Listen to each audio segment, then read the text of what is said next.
This is the ancient site of Jericho.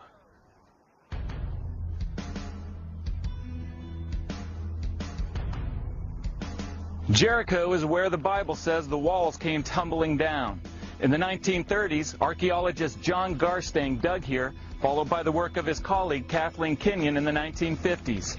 Garstang concluded that the archaeological evidence he found here matched the biblical account. But Kenyon said no. She said that at the time the Bible says the Israelites attacked Jericho, there was neither a city nor even walls here at the time. There's no archaeological evidence in Jericho. The wall is Middle Bronze Age and has nothing to do with the Late Bronze Age. It has nothing to do with the coming of the Israelites. If you go to Jericho, Joshua fit the battle of Jericho and the walls came tumbling down.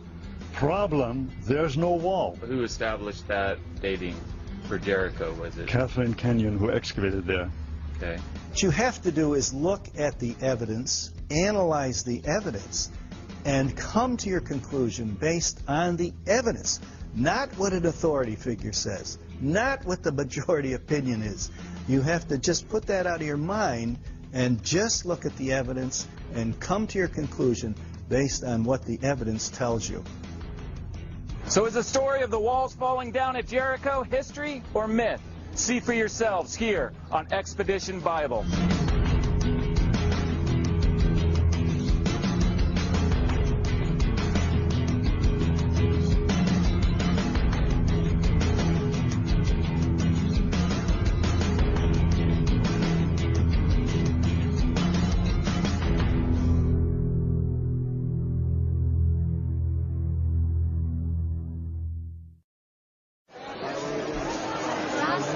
We are here at the Tel Aviv airport, and we are here to pick up Dr. Peter Parr. That's the sign.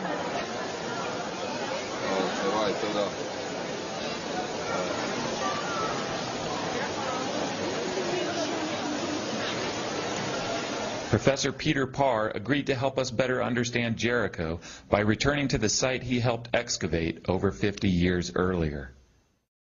My name is Peter Parr. 50 years ago I worked with Kathleen Kenyon on the Jericho excavations. She was someone I admired and she was my boss. But we got on well. So we're here at the airport in Tel Aviv. We're picking up Dr. Bryant Wood. Also joining us is Dr. Bryant Wood, who is in the process of publishing his analysis of the pottery from both Garstang and Kenyon's digs at Jericho. I completed my doctoral studies, and the subject of my dissertation was Canaanite pottery of the Late Bronze Age. Well, you might say, that sounds pretty boring. What would Canaanite pottery of the Late Bronze Age have to do with the Bible? Well, it turns out that we have to use pottery for dating, and dating is crucial for correlating what you're finding in an archaeological excavation with history. These two archaeologists, Dr. Parr and Dr. Wood, come from radically different viewpoints. And religion is the belief of the faith. I don't happen to be very religious. Yes, I would believe what the Bible says, take it literally. Despite their differences, let's begin with what these archaeologists do agree about regarding Jericho. So really amongst scholars there isn't any debate on that this actually is the site of Jericho. No. Well, there's no question but what this is Jericho. Nobody disputes that at all. So this is the site that the Bible is telling us about. I don't think there's any, no one as far as I know has ever argued that this is not biblical Jericho. The thing to understand about Jericho is that it is a tell. Behind me here is what archaeologists today call a tell. Today, through excavation, they know this is where people lived, this is where ancient cities were. So, I mean, to help us understand a tell, I mean, could you kind of look at it as a cake? A layer cake. A layered cake. Yes, many, many layers. I think of a nice jam sponge cake that my wife makes. Very nice. So we are making a cake to better understand a tell, and just like a tell, a cake is made up of different layers. And a city would be abandoned or destroyed, and then they would come onto the ruins and they would build another city over the top, and then another one over a long period of time. Different cities would be built on top of each other until you have these unnatural looking hills like this, today called a tell. This is an example of one that has never been excavated. And when you begin to dig into this tell, you go down through it layer by layer as you get down to the earlier and earlier and earlier cultures. Just as we can now cut open our cake to expose the inner structure of our cake, so archaeologists dig into a tell to expose the inner structure of the layer system within a tell. That's a very good description, except archaeology is not a piece of cake. It's a lot of hard work.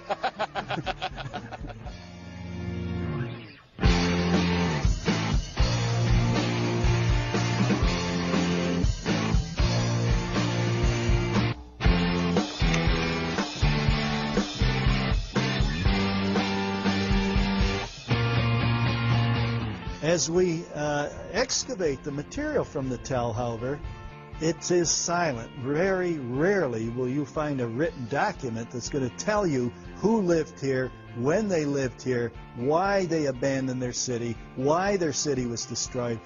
Archaeologists can't answer that sort of question. We see what's happened, but the why it happened is sometimes very difficult. So you have to depend on written text, historical records, to interpret what you're digging up in that tell.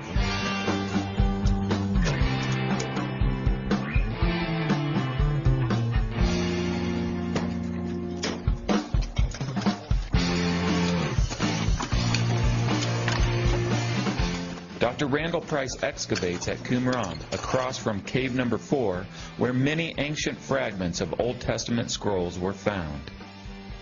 These 2,200-year-old texts that were discovered here in cave number 4 were hand-copied from even earlier manuscripts, and they are our best source for what happened at Jericho in the ancient past.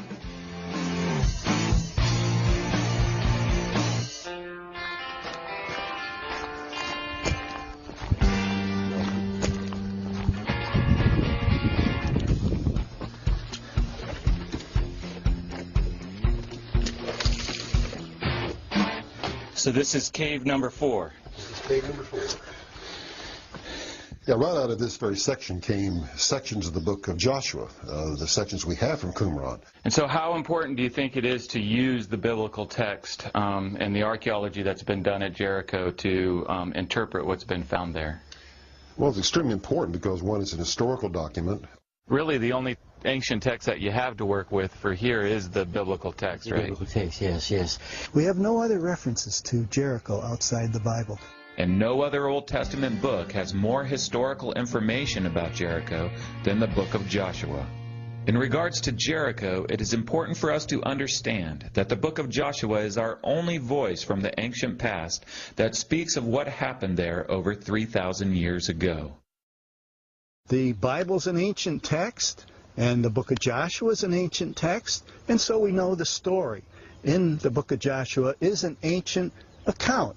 So when the archaeologists excavated at Jericho, did they find evidence that matched that text or not? In 1907, a German team began the first major excavation work at Jericho. They were able to trace around the outside perimeter of the tell the lower retaining wall that holds in place the earthen embankment around the tell. This short section of stone wall can still be seen at Tell Jericho today. But what was the purpose of a retaining wall like this one? When I pour this bucket of dirt out, it spreads out across a flat ground. However, if I make a circle of stones and I pour the bucket of dirt into it, then the dirt is retained by the stone wall surrounding it.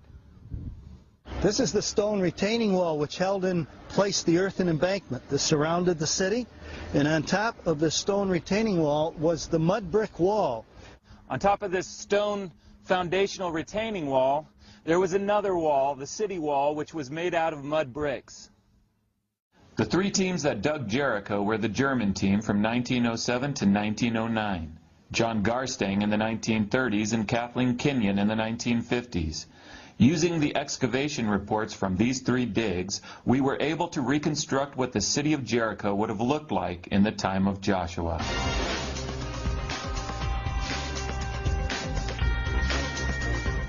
Both the stone wall and the mud brick wall on top of it made up the outer wall that surrounded the city. Further up the embankment was another mud brick wall.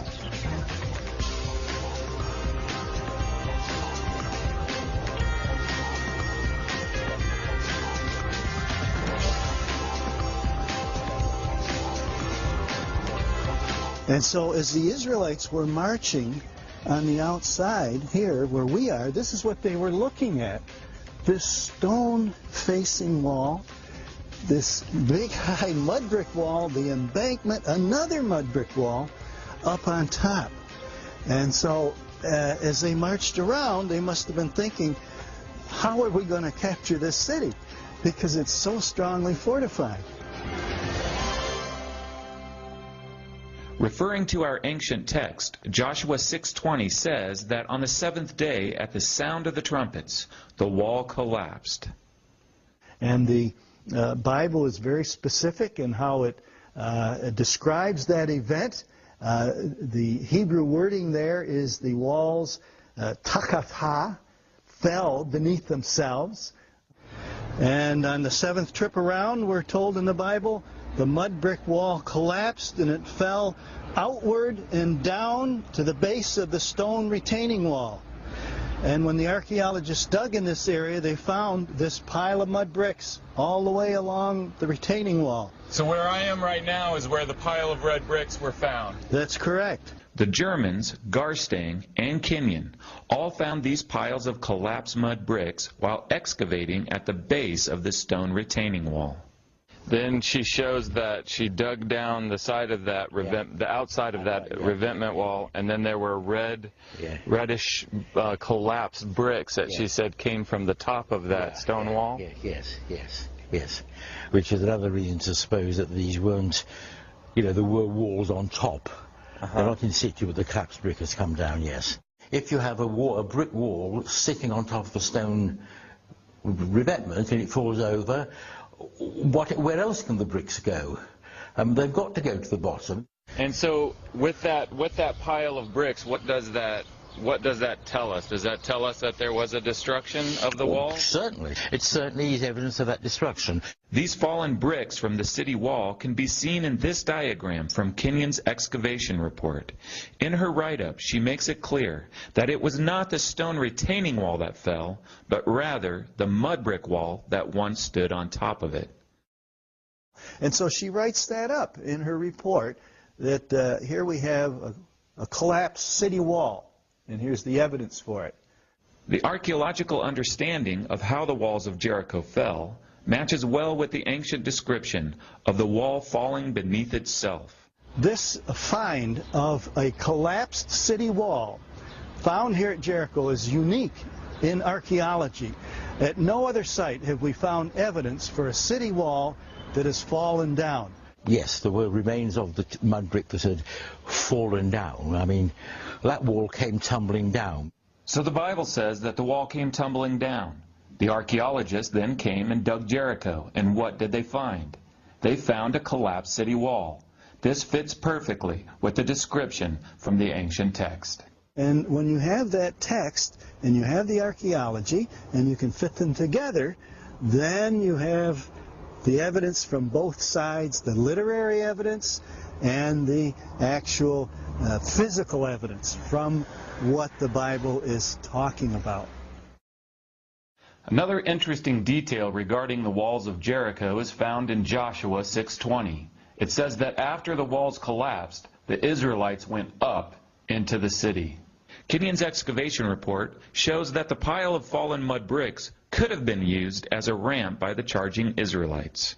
Because that would be a problem, wouldn't it? I mean, if the soldiers were charging, there's a mud brick wall up there. Even with that mud brick wall gone, I mean, this is a what are they supposed to do? I mean, you know, climb up the wall to attack. So what Kenyon's report says is that mud brick wall collapsed off of this foundation, and it went all the way up to the top of the rim there, and it formed a ramp like this so that when the charging army would come, they could have run up into the city to attack it. Yeah, that's right. That's exactly what the Bible says. Each man went before him straight up into the city, and they could do that by just climbing up over that pile of collapsed mud bricks, up over the top of the stone retaining wall, up the embankment, and into the city.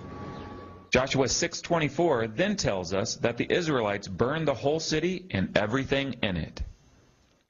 To understand what a burned city would look like in Etel, let's return for a moment to our cake analogy. This chocolate layer represents a city that was destroyed by fire. Ooh! A burned layer stands out from the other layers of a cake, just as a burned city stands out when Etel is excavated. Now, just as we can remove a slice from a cake to expose the inner structure of the cake, the same thing is true for Etel. As this trench was dug, this burn layer that you see right here was exposed. When Kathleen Kenyon came in the 1950s, she opened up actually 5 squares in this area to kind of check Garstang's findings to see if she came up with the same results he found, because he found evidence for a massive destruction by fire, and he of course equated that to the biblical account, because the Bible says the Israelites charged up into the city and then they set it on fire.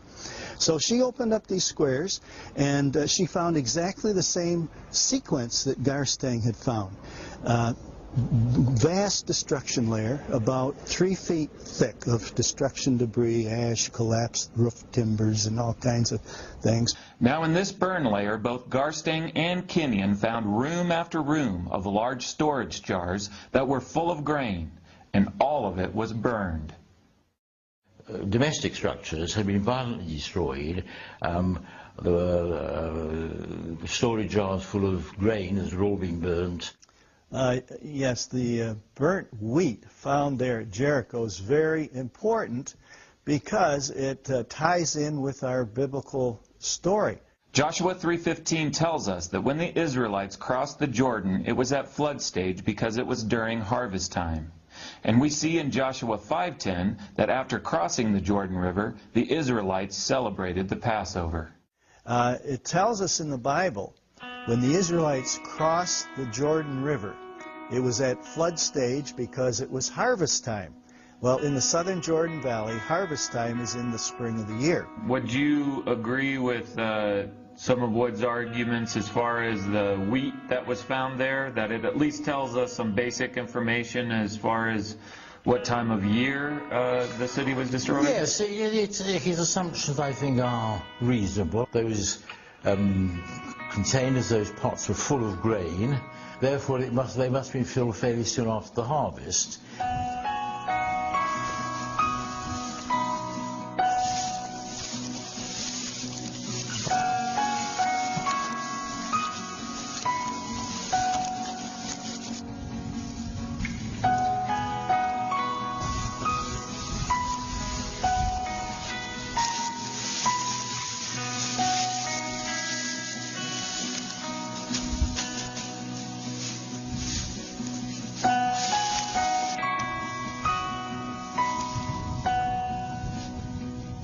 We know that the Israelites came into the land and attacked Jericho in the spring of the year after Passover.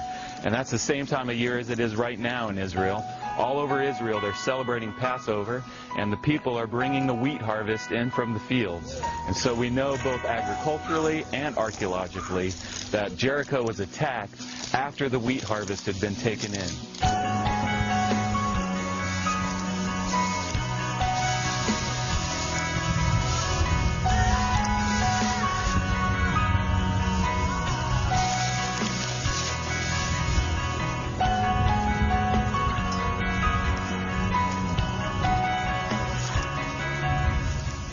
Now this is a very unusual find because grain was valuable. Why would you leave it to be burned up? Joshua 6:18 tells us that while destroying Jericho, the Israelites were commanded to keep away from the devoted things. Just the very fact that the grain was left to be destroyed in the fire. Tells us also that the Israelites obeyed God's command not to plunder the city. They're simply to offer up Jericho as an offering to the Lord as the first fruits of the promised land.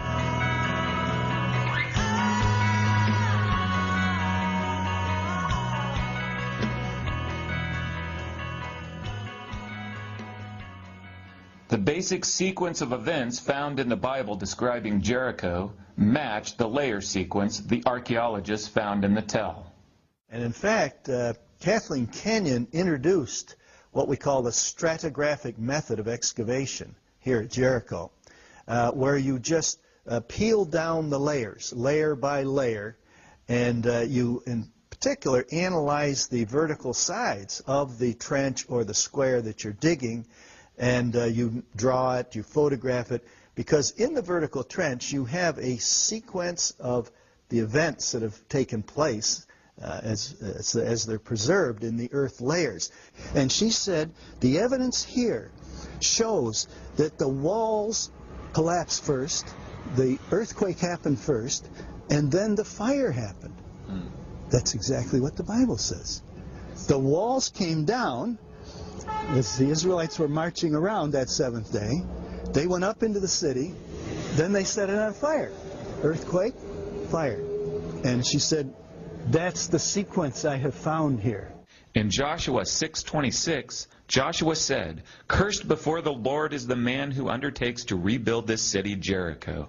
On top of that destruction was this erosional layer. After the destruction, you get material rolling down the hillside. And we can account that to the fact that the city was abandoned for some period of time. And then a period when Jericho was not settled. It was abandoned, it was deserted. If you recall in the biblical story, Joshua pronounced a curse on Jericho. On anybody that would rebuild a city, there would be a curse on that person. The ancient text tells us that the walls collapsed, that the city was burned and afterwards laid abandoned. When archaeologists dug at Jericho, they found that the wall had collapsed. The city had been burned, and it had lain abandoned for quite some time. That's the sequence in the Bible. That's the sequence Kathleen Kenyon discovered in her excavations. So if the archaeological evidence found here matches so well with the biblical account, then what's the problem? Why is there such a debate among scholars today about this site of Jericho? This obvious destruction of the city, which evidence Garstang found, evidence Kenyon found, the debate is over the date of that. So does the Bible in fact give us a date for the time of Joshua's destruction of Jericho? According to biblical chronology, the conquest happened around 1400 BC. Yeah, I mean, we have 1 Kings 6, which talks about in the 4th year of Solomon's reign, and that's about 967 BC. It says it was 480 years after the time of the conquest by Joshua, entrance into the land. So if you add those numbers together, you come to what we would consider an early date, around 1446 BC. So 1446, and then you got to take the 40 years out for the wandering in the wilderness, and so you come to around 1406? Yeah, for the time of Joshua's conquest. Historically, we know that Solomon began building the temple in 966 BC. 1 Kings 6:1 tells us that this was 480 years after the Israelites had come out of Egypt. When we add 480 to 966, we come to 1446 BC. And since we know that the Israelites wandered the desert for 40 years, we have to subtract that from 1446 BC, bringing us to 1406, the biblical date for the conquest. After analyzing the pottery, Garstang dated the destruction of Jericho to around 1400 BC in agreement with the Bible. But Kenyon disagreed, dating the city's destruction 150 years earlier to around 1550 BC. So the debate is over when the city was destroyed. The Bible says it was around 1400 BC. Kathleen Kenyon said it was around 1550 BC. This 150-year discrepancy has huge implications. It would mean that when the Israelites came into the land of Canaan, there would have been no city of Jericho for them to destroy. It would also mean that the writers of the biblical account would have fabricated the story of Joshua and the great battle of Jericho. She claimed quite clearly, on the basis of the pottery, dated to about 1550. I'm just saying John Garstang had it right, Kathleen Kenyon had it wrong. When you look over at the bulk over here and you see this rim of this pot, are you looking at that and seeing pottery from the time of Joshua? Yes, absolutely. Yes, those storage jars are late bronze 1, the same thing that Garstang had found, and that carries over to all the other pots, cooking pots, storage jars, and bowls, and so on. Yes. So what is the deal with pottery anyway? And how is it used to date the events in a tell? Well, think of it this way. Just like cars change in style over time, so did ancient pottery. So when archaeologists study pottery they excavate in a layer, they can estimate a date for the event that formed that layer. Pottery from different sites can then be compared with each other. These are called parallels. Yes, in order to make my case for the dating of the destruction of Jericho, I have to show beyond doubt that the pottery in that destruction level dates to the end of the 15th century BC. And the only way I can do that in a credible fashion is to use parallels from other sites where scholars have already said this pottery dates to the end of the 15th century BC. And so it's not my word only. It's the word of all the other scholars who have excavated similar material, came to independent conclusions, and I'm merely using their results and feeding it into my analysis and saying, yes, based on all this information, all this data we have from all these places, I can safely date this destruction to the end of the 15th century BC. Kenyon had dated that destruction 150 years earlier. How could she be so far wrong? She was a very good field archaeologist, but in her dating here, she made a critical error. She based her date on what she didn't find, which is always dangerous, an argument from silence. She, in this destruction layer, did not find a type of imported pottery from Cyprus, which was relatively common in that time period, but it's easily distinguished, easily dated. And so she was looking for that kind of pottery to date her destruction level. She never paid any attention to the local Canaanite pottery, which was there in abundance. That's what Garstang used from his area over to the south, that local Canaanite pottery. He dated it based on that. She didn't pay any attention to that. She was looking for this imported Cypriot ware. She didn't find it. She said, must be nobody was living here. Otherwise there would be Cypriot pottery from the late Bronze 1 period. And so she said it must have been destroyed before. Now, even though Kathleen Kenyon never did find this particular kind of pottery that was imported from Cyprus, John Garstang, who dug before her, did find an imitation of this same kind of Cypriot ware. And what an imitation is that it is a copy that uses the real type of pottery. And therefore, they both date to the same time period, around 1400 BC. I have studied all of the pottery that she excavated out of this destruction level. I've studied all of Garstang's pottery, and it's very clear that that destruction happened at the end of late Bronze 1, around 1400 BC.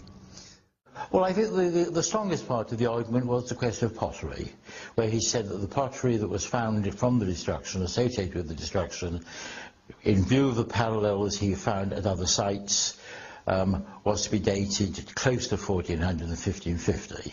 When we do an in-depth analysis of the finds from Jericho, we soon discover that the reason for the discrepancy is not because the Bible's wrong, but because of a misinterpretation of the archaeological evidence. I do tend, I suppose, to support Kenyon's interpretation, but at the same time, some of the other critics have studied the material in greater depth. In this case, Kathleen Kenyon misdated the destruction of Jericho. So my mind is somewhat still open on the question of the date of that destruction. And once we analyze the material from the destruction level, we see she was wrong. The real date is around 1400 BC, the biblical time of the conquest. I'm a neutral. I do not know whether Jericho was invaded and attacked by Joshua. I tend to accept that there was a tradition, this is true, there is a tradition, obviously in the Old Testament, and I see no reason to believe that something like that didn't happen. If there is a conflict between an ancient text and modern scholarship, and you had to go with one or the other because they were in opposition to each other, which one would you see as the most reliable source, the modern scholars or the ancient text? Well, I think we have to go with the folks who wrote the text way back in antiquity. They were closer to the events than we are today. So when the archaeologists excavated at Jericho, did they find evidence that matched that text or not? Well, yes, they did. They found that it was fortified, as the Bible says. We found that the walls fell down, as the Bible describes. This happened at harvest time, as the Bible describes. The city was burned, as the Bible described. You would not know those details. It had to be somebody who was there and witnessed these events and recorded it at the time. An eyewitness account. That's the only answer. There's no other answer. So I think we have to take the Bible literally and believe that this really happened. This is real history, and those walls came down exactly as described. The battle for Jericho is one of the most memorable stories in the Bible. And since the Bible is our only ancient account for Jericho, and since the details in the text match so well with the archaeological evidence found here, then the best conclusion that we can draw is that at the time of Joshua's conquest, the walls of Jericho really did come tumbling down.